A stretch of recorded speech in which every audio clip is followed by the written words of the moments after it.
Joselito, tu connais des marketeurs data-driven?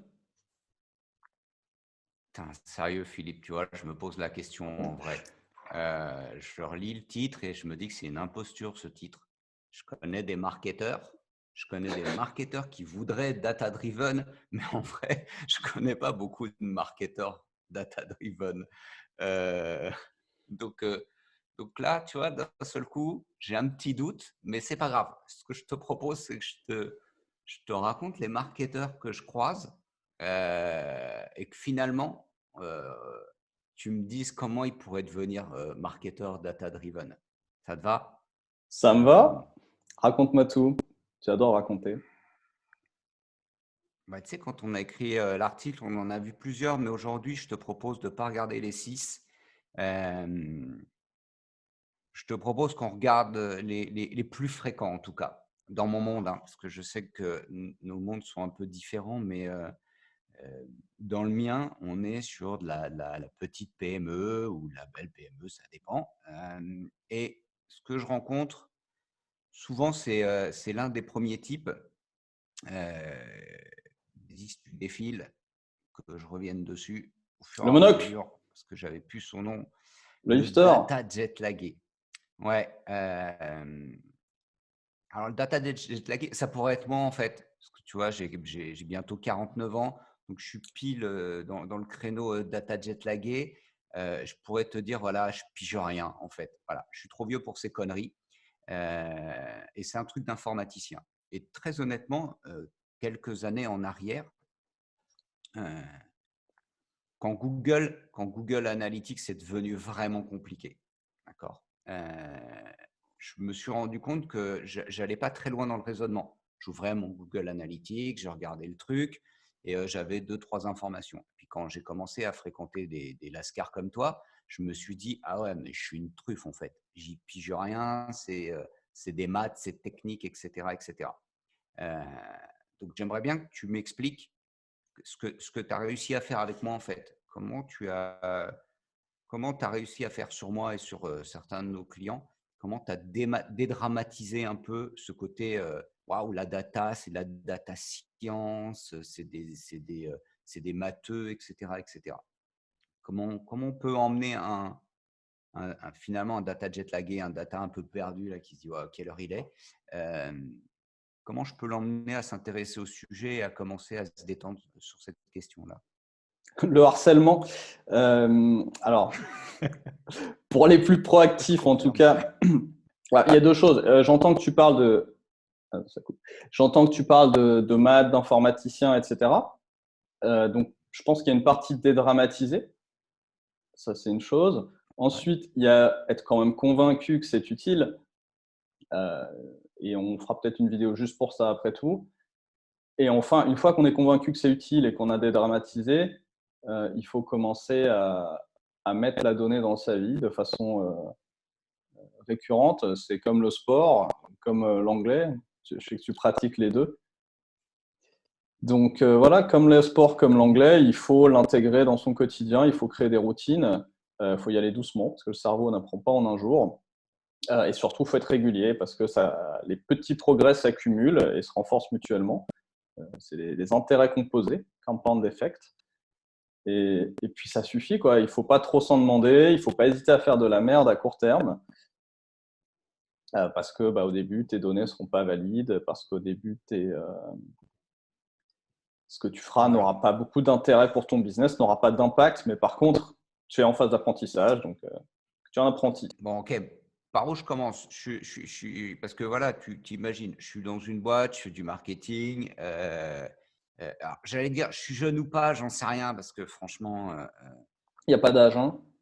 je pense que ouais, en vrai, c'est pas une question d'âge. Mais j'arrive, j'ouvre mon Google Analytics, je suis au marketing, j'ai lu plein d'articles sur devenir data driven, machin, etc. Et je me dis ouais, je me contente de regarder en gros mes emails, taux d'ouverture, taux de clic, et puis je m'arrête là-dessus.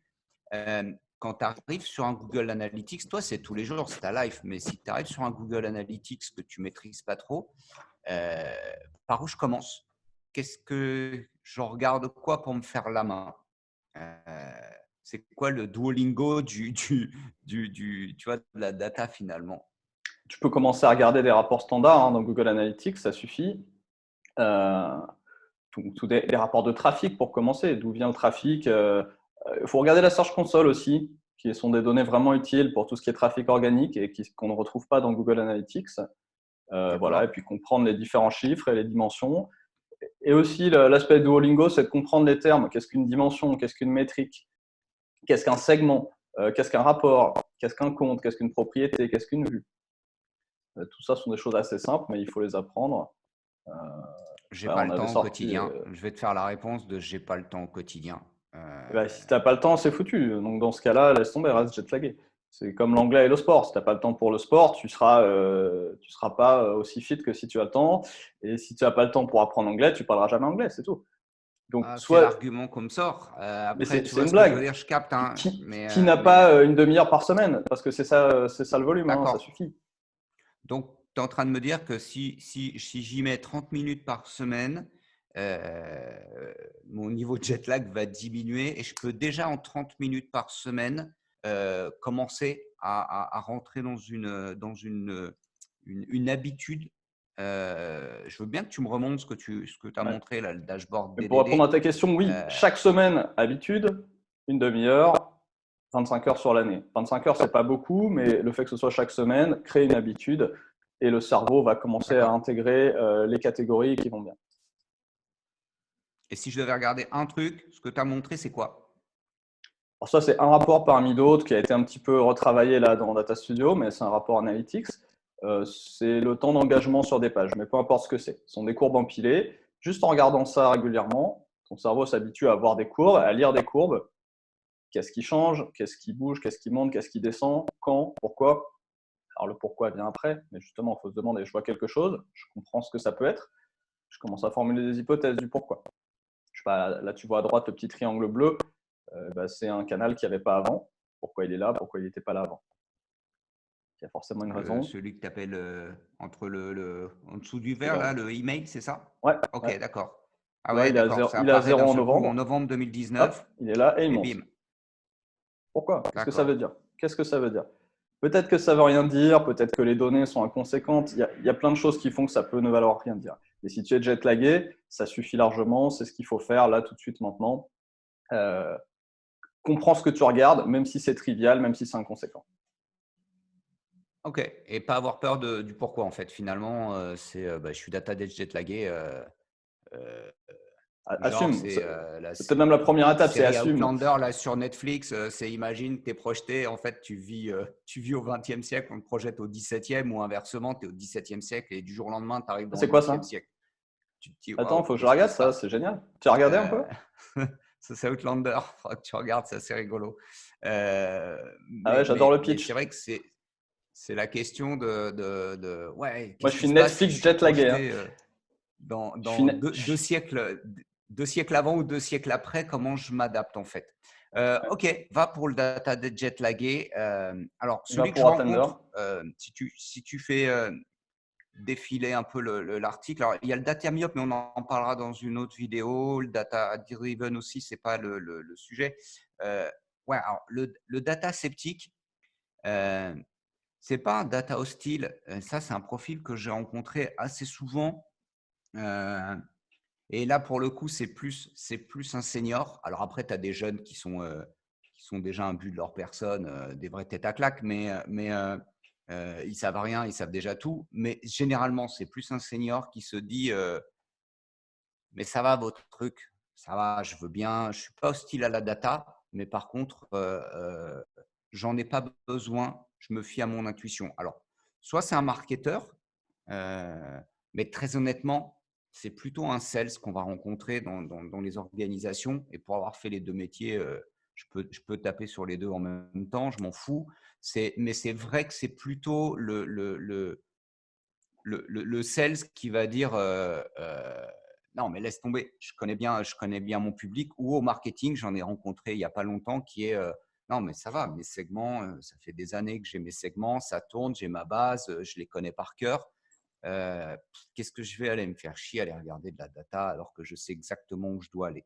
Et là, euh, j'avoue que mon sujet, c'est que ces dernières années, j'étais un peu, je te rentre dedans et je te mets dans l'angle du ring et je tape et je tape et je tape et en fait, ça change rien. Ouais, j'ai gagné, mais ça n'a rien changé à la face du monde. Comment je l'emmène? Si je suis confronté dans ma boîte à un data sceptique, comment je l'emmène doucement, tranquillement? Alors, j'ai compris hein, l'histoire de routine, d'habitude, mais par où je l'attaque? Bah, si tu n'es pas en France, tu le vires. Par contre, si tu as le code du travail français, il va falloir trouver autre chose. Ouais, bah, j'ai le code du travail français, donc je fais comment? Alors, tu as le code du travail français, tu peux pas le virer, en tout cas, tu n'as pas envie. Déjà, il faut voir, est-ce qu'il arrive à envisager que c'est important? Comme le jet lagué, la première étape, c'est d'assumer. Ouais. Bon, première chose, soit on est convaincu que le marché évolue vite et que n'éclairer que le chemin parcouru est une stratégie qui devient de plus en plus dangereuse. Et dans ce cas, il y a quelque chose à faire. Soit on ne l'est pas, et dans ce cas, on revient à la solution du licenciement ou de la disruption, hein, c'est au choix. Donc la première étape, ça peut être peut-être un petit jeu. Lui faire lister ses KPI. Est-ce qu'il a déjà ses catégories mentales de qu'est-ce qui est important dans sa boîte et qui est chiffrable? Première étape. S'il arrive à passer cette étape, il lui demandait de te sortir les chiffres de tête pour voir si son intuition est dans les bons ordres de grandeur. Je sais pas, s'il t'a dit que le trafic était un KPI important pour sa boîte, ce qui est déjà très discutable, est-ce qu'il a une idée? Est-ce qu'il a l'ordre de grandeur de son trafic? Mais comme ce n'est pas un bon KPI, il faut qu'il ait trouvé quelque chose d'un peu plus significatif. Et est-ce qu'il a une idée de ce chiffre? Et enfin, essayer d'aller choper le chiffre en vrai et comparer avec son intuition. Est-ce que ça, déjà, peut créer une bonne conversation? Alors, il y a quelques prérequis pour que ça fonctionne, mais ça peut fonctionner. C'est une chose. Attends, genre, ça veut dire, je suis confronté à quelqu'un qui, lorsqu'on fait les budgets marketing, parce que tu peux être marketeur dans une boîte et puis tu as une direction. Et si le dirigeant a un profil plutôt sales, et qui est de dire, ouais, mais bon, regarde, je sais pas, moi, il te dit, ouais, Philippe, bah, cette année, le budget marketing, c'est 200 000 euros et on va mettre 180 000 euros dans les salons. J'exagère un peu, mais on n'est pas loin des fois. Et toi, tu arrives et tu lui dis, ouais, mais tu sais, les salons, je ne suis pas sûr qu'il faille en faire autant. Donc, ce que tu proposes, c'est de dire, viens, on joue un jeu. Prends le dernier salon. Dis-moi, selon toi, quelle est sa valeur. Qu'est-ce que ça a généré pour l'organisation. Et puis, de l'autre côté, c'est, bah, viens, on regarde, on essaie de trouver des chiffres et on discute déjà la partie Est-ce que KPI, tu as en bon? fait. Qu'est-ce qu'on peut La regarder première comme étape, bouton c'est ouais, voyant? tu le fais en deux temps. C'est qu'est-ce qu'un salon est censé produire? Alors, je sais pas, il va dire peut-être des opportunités. OK. De tête, peux-tu me dire combien tu as fait d'opportunités sur les derniers salons? Éventuellement, segmenter un petit peu si on veut être pointu. Par exemple, hein, aller chercher un peu plus fin que ça, mais voilà l'idée. Ouais, alors moi, ça m'emmène à un point parce que ça fait quelques années qu'on bosse ensemble et, et, euh, et je suis un vrai sales ou un vrai marketeur au sens commun. J'y vais à l'intuition, j'y vais au pifomètre, etc. Et grosso modo, je suis pas trop con, j'arrive à pas me planter. Je me plante de peu, ou en fait, je sais même pas de combien je me plante et je m'en fous. Et en travaillant avec toi, il y a vraiment cette donnée cette approche qui est la tienne, qui est plus, alors certains diraient rigoureuse, d'autres diraient scientifique. Je vais te dire un truc. Hier, j'étais à l'EM Lyon avec des gamins, là, un master marketing, machin, etc. Et j'en ai 24 devant moi. Ils sont jeunes, ils sont beaux, ils sont pleins d'ambition, etc., etc. Et il y en a un où j'explique ce qu'on fait chez Popigico, etc. Je raconte mon histoire. Et il y en a un qui me dit ah, mais c'est un peu bullshit votre truc, en fait. Tu vois et le gamin, il dit moi, j'ai fait pharma et, et j'ai du mal avec cette notion. Donc, il fait plein de cours de marketing. Il a fait ça toute l'année. Il dit quand même, avec le marketing, j'ai du mal avec l'aspect où il n'y a pas le côté scientifique. Il n'y a pas l'approche et la rigueur scientifique. Voilà. Et j'avoue que de bosser avec toi, cette notion d'hypothèse, ne serait-ce que ça, hein, pour moi, c'était de dire le truc, il marche pas, et s'il marche pas, c'est de la merde. Et toi, tu dis, non, s'il marche pas, c'est déjà une information. Une absence d'information est déjà une information. Comment j'emmène ça chez mes interlocuteurs? C'est une bonne question. Au-delà de ce qu'on a listé juste avant, je pense que déjà, il faut voir si la personne a compris la méthode scientifique. Parce que c'est finalement peu connu. Prends 20 personnes dans la rue, demande-leur explique-moi la Ouais. méthode scientifique en quelques mots, les grands concepts. Qu'est-ce qu'une hypothèse? Qu'est-ce qu'une expérience? Qu'est-ce qu'une théorie? Qu'est-ce qu'un modèle? Et qu'est-ce que j'oublie? Ouais, ça va suffire. Tu le vois dans tous les débats, réchauffement climatique, jusqu'à des choses un peu que j'oserais appeler absurdes, type Terre plate. Euh, Tu le vois partout, tous les débats de santé, les vaccins, etc. Les gens n'ont pas de notion, l'évolution aussi, surtout dans les pays créationnistes, enfin les pays où où la religion est plus présente et où il y a beaucoup de créationnistes. Donc tous ces débats-là, tu vois que la notion de démarche scientifique n'est pas comprise, pas maîtrisée. Donc peut-être pour quelqu'un qui fait du business et qui veut ajouter un peu de rigueur dans ce qu'il fait, commencer par comprendre ces concepts et y revenir régulièrement, parce que c'est pas moi là tout de suite, si je devais te les lister un par un, je ne me sentirais pas particulièrement fier et te les expliquer avec clarté. Donc y revenir régulièrement, se développer aussi cette culture et, et petit à petit voir comment avec cette grille-là on peut traiter des sujets business en se focalisant sur les décisions à fort impact, euh, notamment d'allocation de ressources, de l'allocation de budget. Tu parlais des salons tout à l'heure, 180 versus 20. Quand tu fais un 180-20 comme ça, tu peux te dire, OK, et si je calquais une grille scientifique là-dessus, après avoir Ouais. assimilé les concepts? Ça me paraît quelque chose de sain. Et de même, il faut assumer qu'à court terme, ce qu'on va faire aura peu de sens, ce sera un peu bullshit, comme le dit ton élève, euh, ton, ton étudiant. Euh, mais c'est mieux que rien. Et si on passe pas par là, on n'ira pas plus loin. Donc après, on reste dans le déni, en fait. Tu as le choix entre le déni ou l'handicap ou la maladresse. C'est le choix entre le Pour déni et moi, la on est dans le maladresse. vrai sujet, hein. Je crois qu'aujourd'hui, ces histoires de data, etc., alors on nous vend la baguette magique. Et quand je dis on, prenons imbécile qui définit celui qui l'emploie. Il y a beaucoup de consultants, d'éditeurs de logiciels qui te disent, voilà, c'est la baguette magique, quoi. Tu prends la data, tu en prends beaucoup et tu vas voir, ça va faire quelque chose d'hallucinant. Et finalement, ce que tu dis, et je te rejoins là-dessus, pour moi, c'est toutes ces histoires de Google Analytics, etc., ça n'a rien de sorcier dans la mesure où c'est mets un peu de rigueur. Tu peux commencer doucement, mets un peu de rigueur dans ton activité Dans ton et vois cerveau, ce que ça déjà, donne. Et ouais, dans ton cerveau. Non, mais après, voilà, on pourrait on pourrait en parler pendant des heures parce que franchement, l'approche que moi tu me donnes, je suis un hyper intuitif et je suis vraiment, vraiment intuitif et ça tape juste. En plus, je suis intuitif et je tape plutôt juste. Même si je sais que j'ai des biais cognitifs, etc., je m'en sors plutôt pas mal. Le fait d'intégrer la donnée, le fait d'intégrer de la rigueur dans mon mode de fonctionnement et dans mon mode de pensée, ça m'a vraiment permis d'arriver à un niveau supérieur. J'ai presque envie de dire ça a mis un coup de boost à mon intuition finalement. Ça l'a aiguisé, ça l'a affûté. Ça m'a donné à voir mes biais, etc. Mais ça, c'est un autre sujet. Il faudra qu'on se fasse non, une c'est le sujet vidéo suivant en dédiée fait, à qui est ça. de. Mais C'est le dernier sujet. Pour parler à quelqu'un qui est data sceptique, c'est aussi qu'il comprenne que l'intuition a tout à fait sa légitimité et que la donnée a aussi ouais, sa légitimité. Et chacun a son territoire. Et ça, c'est la dernière chose à intégrer dans la discussion. C'est où je trace la limite, comment je comprends cette limite entre l'intuition et la recherche, plutôt pour des choses quali. Et parce qu'il y a des gens qui sont tellement quanti, parce qu'ils ont voulu faire data-driven, qu'ils oublient toute forme de bon sens et d'intuition, ils n'ont plus d'humour, ils n'ont plus rien. Et derrière, le résultat est horrible. Les années 80, c'est fini. Gordon Gekko, c'est fini.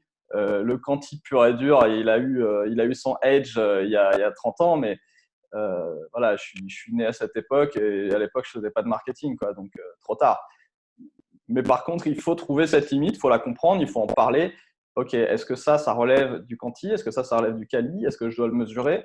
Est-ce que la mesure devient complètement inutile sur ce sujet-là? Et de nouveau, revenir à ces grandes catégories scientifiques. Parfois, on a des hypothèses et des modèles qui se mesurent peu ou qui se mesurent via des proxys. Il faut comprendre que ce n'est qu'un proxy. La carte n'est pas le territoire. Et ce genre de nouveau, des concepts scientifiques ici. La carte est le territoire et bien d'autres. Mais tout ça s'assimile dans la durée. Et plus il y a de gens autour de toi qui peuvent discuter ces sujets et prendre de l'intérêt et voir comment ça peut servir à l'organisation, plus tu peux aller dans le bon sens.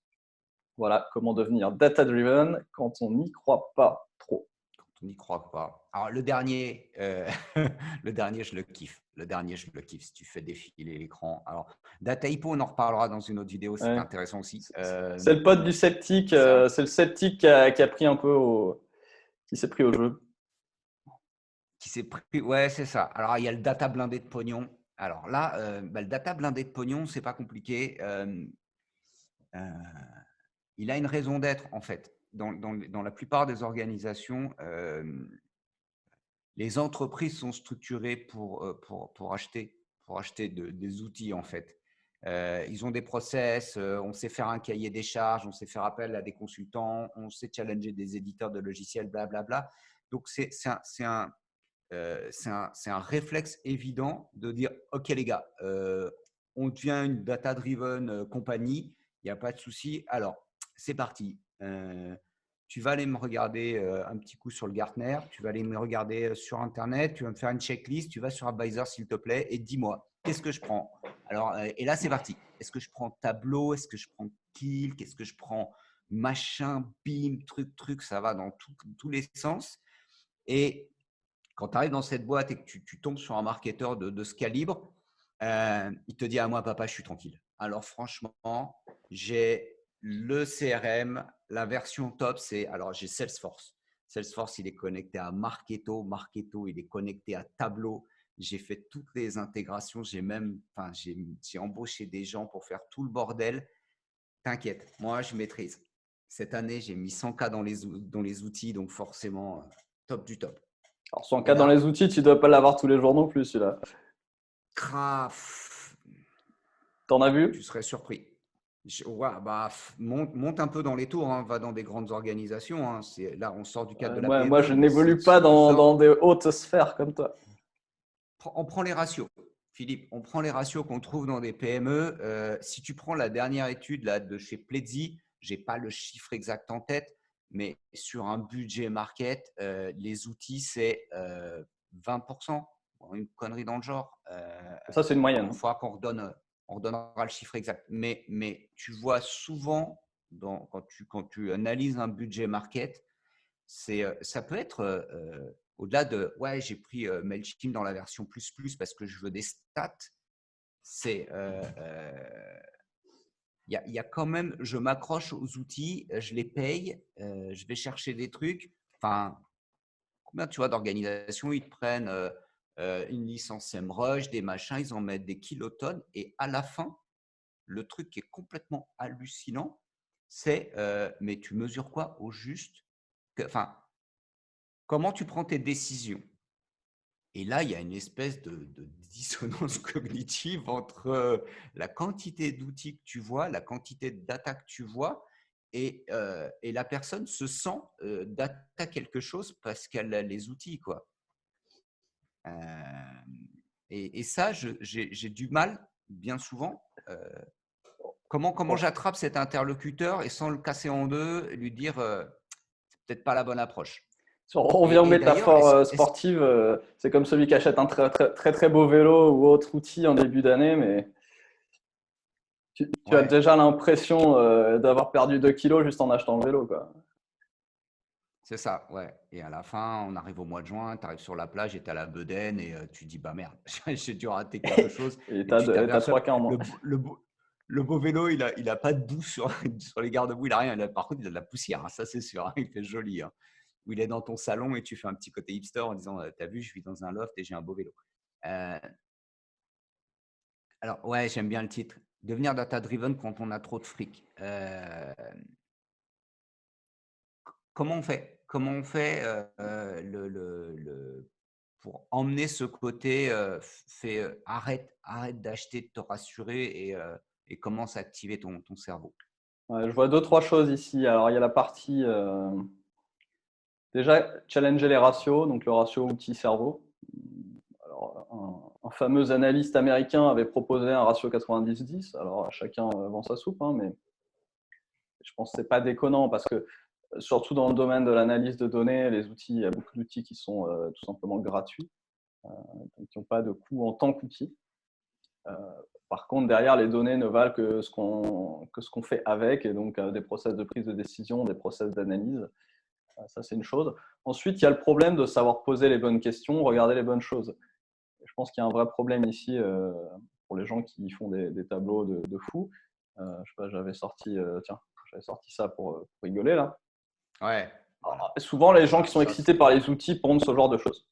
Parce qu'on peut tout faire, c'est génial. Mais du coup, tu n'as plus aucun focus sur l'objectif de ce que tu voulais faire.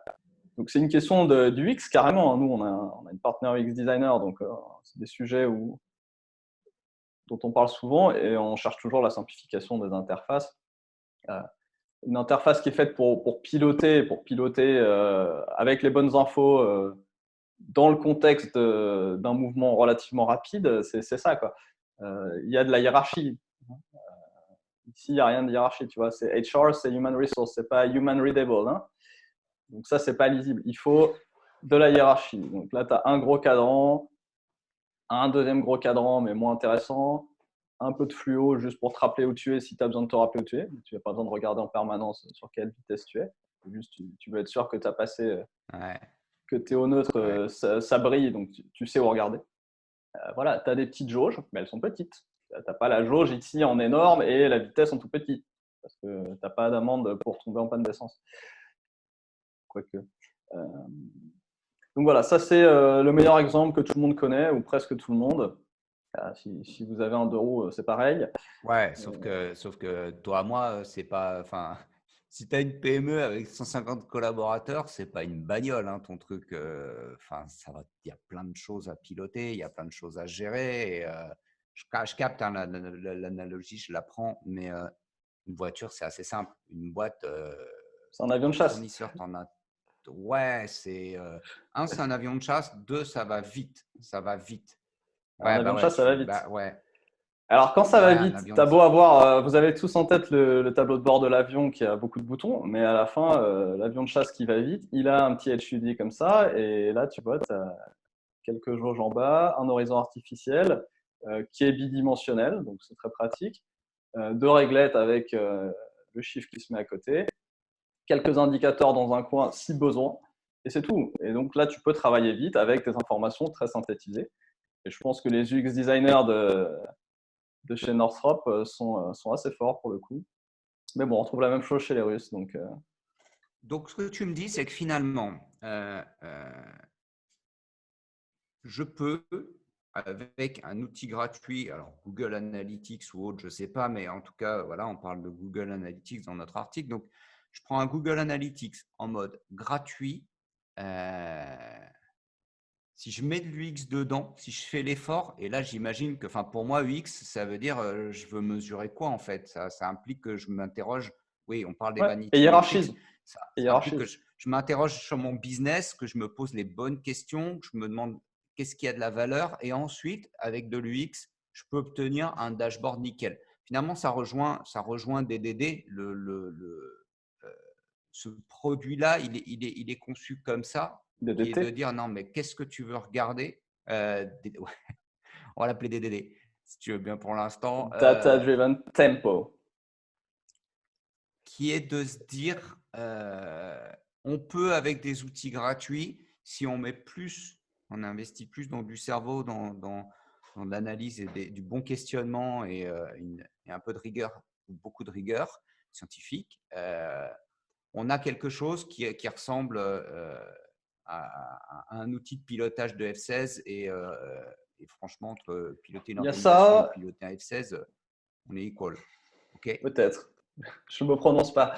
Il y a ça, et il y a même la notion de création d'habitude, parce que là, ce qu'on voit, c'est que du data jet lagué, qui ne sait pas par où commencer, il a besoin de se créer des habitudes. Le data sceptique, Il a aussi besoin de se mettre dedans, de comprendre la valeur. Alors lui, l'habitude, ça vient après, mais il a besoin d'habitude. Et là, on est sur les blindés de pognon. Ils ont beaucoup d'outils, mais avec des taux d'adoption ridicules, pour toutes les raisons qu'on a pu évoquer. Et ben pareil, il n'y a pas d'habitude créée parce que les taux d'adoption sont pourris. Donc finalement, tu as beau avoir les meilleurs outils, si personne ne les utilise, parce qu'ils ressemblent à ça, tu ne peux pas piloter. Et ce que tu décrivais à l'instant de se pencher sur la question avant de faire de l'UX, rien que ça a de la valeur pour l'entreprise parce que ça oblige à se focus. Qu'est-ce qui est important? On parle de pilotage. Tu ne peux pas piloter 40 trucs, même dans une PME. C'est probablement l'indice que les choses ne sont pas faites comme elles devraient. Si tout est important, rien n'est important, quoi.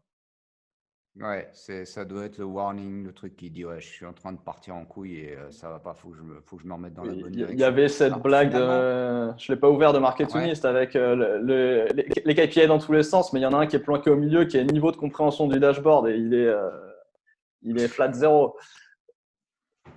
Bon, alors finalement, notre article, il est un peu le titre là, 6 types de marketeurs data-driven. Il est un petit peu biaisé parce qu'il n'y en a pas tant que ça. Pour répondre à la question, est-ce que j'en croise? En vrai, j'en croise pas tous les jours des marketeurs data-driven. Ça dépend des structures. Et tu vois, on aurait tendance à dire, bah, s'ils regardent dans les startups, etc. Je réalise avec le temps que oui, dans certaines startups, tu as vraiment des marketeurs data-driven, mais que bien souvent, hein, que ce soit des grands groupes, des PME ou des startups, c'est des humains et les humains, ils ont leurs biais, ils ont leurs travers. Et même dans des startups, ça part vite en vrille et il y en a de partout et ce n'est pas forcément les bons éléments. Donc la question, c'est bon, finalement, si on voulait que notre titre soit à peu près juste, comment, ce serait plutôt comment devenir marketeur data-driven. Ouais. Et pourquoi tu as choisi, quand tu as rédigé la conclusion, pourquoi tu as choisi ces étapes? Est-ce que tu peux me les redonner? Comment on en arrive là, en fait? Alors, premièrement, pour parler des startups, je fais un aparté. Je reprends une phrase de notre Dieu et Seigneur Oussama. Il discutait avec son acolyte et lui demande, mais dans tes startups, ils ne sont pas tous data-driven? Il dit non, non, non. C'est vrai. Il dit, mais par contre, dans celles qui réussissent, il n'y en a pas une qui n'est pas très forte en data. Et là, on parle de boîtes qui font de l'hypercroissance et je pense qu'en effet, tu ne peux pas vraiment faire d'hypercroissance sans avoir des cycles d'expérimentation basés sur la méthode scientifique, sans prétention, ou avec prétention. En tout cas, la base est celle-là. Et ces boîtes-là ont mis ce qu'il fallait en place avec le bon focus, c'est-à-dire pas des tableaux de bord ridicules, juste quelques indicateurs qui permettent de savoir si ce qu'on a fait là a porté ses fruits ou pas, et en effet tirer des informations, des échecs comme des succès, pour traiter le prochain cycle et faire ça de façon accélérée. C'est pas à la portée de tous, mais déjà mettre en place les premières étapes. Et après tout, peut-être que c'est à la portée de tous une fois la culture établie dans la boîte. Donc, comment être data-driven en 2020 ? J'ai mis 3 étapes. Déjà, je t'avais donné l'expérience tout à l'heure pour le data sceptique et je t'ai dit il faut lui donner des données après l'avoir fait deviner et comparer. Ça ne marche que si les données sont un minimum fiables. Donc, ça passe par avoir des données propres. Donc, ça passe par avoir un setup propre des outils gratuits ou très chers, selon que tu as du pognon ou pas. Donc, la première étape, c'est mettre le nez dans les outils, vérifier avec des checklists que c'est propre et qu'on peut regarder une donnée et en tirer une information. Première étape. Okay. Une fois que ces données sont là, qu'elles sont regardables et qu'on peut relativement se fier au moins aux ordres de grandeur, il faut ensuite prendre une habitude. Donc, il faut les regarder régulièrement, il faut comprendre les rapports, se faire aider si besoin. Donc là, on est dans le sport, on est dans l'apprentissage de l'anglais, on est dans se formater le cerveau dans le bon sens, se familiariser avec les différents concepts, avec les terminologies, etc. Ok, peu, mais tout le temps. C'est ça, tout le temps. Une fois qu'on a un certain niveau de confort et des données fiables, on peut commencer à poser des questions de business. Donc, là, tu vas pouvoir commencer à identifier les décisions, à te dire comment je peux prendre cette décision basée sur des données. Donc, de quelles données j'ai besoin pour prendre la décision, et si ma donnée est X, je vais prendre ma décision X, et si ma donnée est Y, je vais prendre la décision Y. Donc déjà, il faut que le cerveau soit conditionné à découper la question de cette façon. De quelles données j'ai besoin pour savoir si hypothèse A est vraie ou hypothèse B est vraie. Et selon quelle hypothèse est vraie, quelle décision je vais prendre. Une fois que tu es capable de penser comme ça, tu t'entraînes à le faire de plus en plus et tu commences à poser des questions à tes analystes. Tu dis à ton analyste, je dois prendre telle décision, j'ai 2 hypothèses ou 3, je pense que je peux mesurer cette hypothèse avec telle donnée. Et à l'analyste ensuite de dire, voilà, ton hypothèse, voilà les données que j'ai, voilà comment je peux répondre à ta question business, et ensuite à vous de prendre la décision. Ou de voir s'il vous manque des données et ensuite aller à la chasse à la mesure. Donc l'étape, c'est ça, c'est apprendre à poser les bonnes questions. Et c'est une grosse étape. Et quelque part, c'est en fait toute la vie du décideur data-driven consiste à poser ces bonnes questions au fil du temps et à mettre en place tous les outils au sens large, donc outils et process et personnes, pour être à même de répondre à ces questions de façon fiable. Ouais, en fait, quand je t'écoute, je me dis que finalement, là où je vois une belle opportunité, c'est que ces approches-là, ces méthodes-là, c'est aussi des approches de grands cabinets de conseil. Ils n'ont pas la science infuse, mais ils sont quand même très rigoureux. Ils ont vraiment une approche scientifique de leur sujet. Et ces grands cabinets-là, les PME ne peuvent pas se les payer, quoi. Donc, c'est les grands cabinets qui s'adressent aux grosses boîtes. Et finalement, une PME aujourd'hui avec un marketeur qui se met dans un mouvement, dans un délire data-driven, finalement, va pouvoir récupérer une partie du mindset des grands cabinets de conseil et faire jeu, alors peut-être pas égal, mais en tout cas se rapprocher de la façon de travailler de certaines startups, celles qui sont en hyper-croissance, pas toutes, mais aussi des grands groupes dans leur façon de réfléchir et d'utiliser la donnée. Parce que dans les grands groupes, la data, quand même, ça y va, quoi. Alors, le premier pas pour boucler cet article, tu nous as proposé une checklist. Tu peux me dire un peu ce qu'il y a dedans? 2-3 trucs, hein, pas tout, hein, parce que sinon les gens ils vont rien télécharger, on va être dans la merde. En Google gros, il s'agit… Analytics, tu me dis contrôler Google Analytics en 20 minutes, Ouais. ça part d'où? Ça commence par regarder ton setup et vérifier que tout est bien réglé. Je sais pas, est-ce que tu as ton HTTP ou HTTPS dans le réglage des vues? Est-ce que tu as les bonnes vues? Est-ce que tu as les filtres qui vont bien? Est-ce que tu n'as pas des filtres en trop sur ta vue neutre? Est-ce que tu as les bons filtres sur ta vue filtrée ou tes vues filtrées? Est-ce que tu as des objectifs de setup, etc. etc. Donc, je sais pas, une dizaine d'items dans cette liste. Après, on a des audits plus gros, je sais pas, 150 items, mais commencez un pied devant l'autre. Télécharger, c'est T'appuies par gratuit. les pieds. Vous Ok, très l'imprimez bien. et vous cochez, vous faites cocher, vous la filez au stagiaire. Non, le piège pas, le stagiaire. Devenez data-driven. Pratiquez vous-même. Ne pas déléguer ce genre de choses. Yes. Bon, bah, très bien. Écoute, bah, merci beaucoup Philippe. Et puis bah, prochaine vidéo si tu veux bien, parce que cet article, il a vraiment pour moi deux niveaux de lecture. Mais je pense que si on a fait cette première étape, finalement, on risque ensuite de tomber dans d'autres travers, dans d'autres sujets. Donc, ce sera intéressant de revenir sur Ouais. les autres Les vrais profils data-driven, qui sont un peu data-driven quand même, qui sont un peu data-driven quand même. Ça marche. voire Eh ben, on beaucoup. se retrouve sur la prochaine vidéo alors. Ça marche. Ciao, à plus. À plus.